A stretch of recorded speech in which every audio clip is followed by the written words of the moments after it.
संत चोखा मेला की प्रेरणादायक कथा।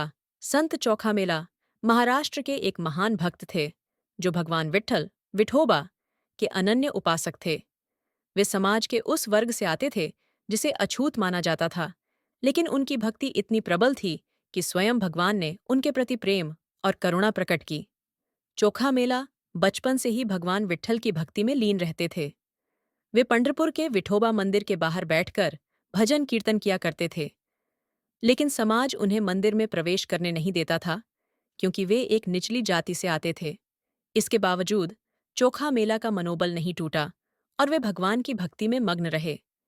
एक दिन संत नामदेव जी ने चोखा मेला की भक्ति को देखकर उन्हें मंदिर में आने के लिए कहा, लेकिन जब वे मंदिर पहुंचे तो पुजारियों और समाज के ठेकेदारों ने उन्हें बाहर निकाल दिया।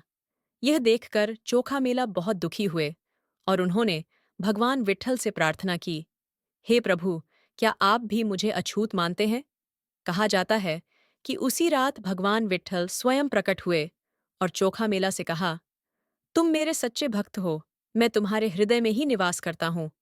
मंदिर के बाहर या भीतर का भेद सिर्फ मनुष्यों ने बनाया है, मेरे लिए सभी समान हैं। यह सुनकर चोखा मेला का मन प्रसन्न हो गया और वे और भी गहरे भाव से भक्ति करने लगे। एक बार पंढरपुर में एक मंदिर की दीवार गिर गई और इस दुर्घटना में चोखा मेला की मृत्यु हो गई।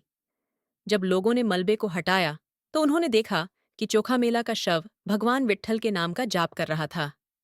यह देखकर वहां उपस्थित लोग दंग रह गए और उन्हें एहसास हुआ कि चोखा मेला सच्चे संत थे। शिक्षा चोखा मेला की कहानी हमें यह सिखाती है कि भक्ति में जात पात, ऊंच नीच का कोई भेदभाव नहीं होता।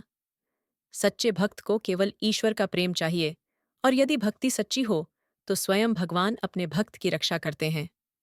क्या आपको यह कहानी पसंद आई? PLS like and subscribe my YouTube channel.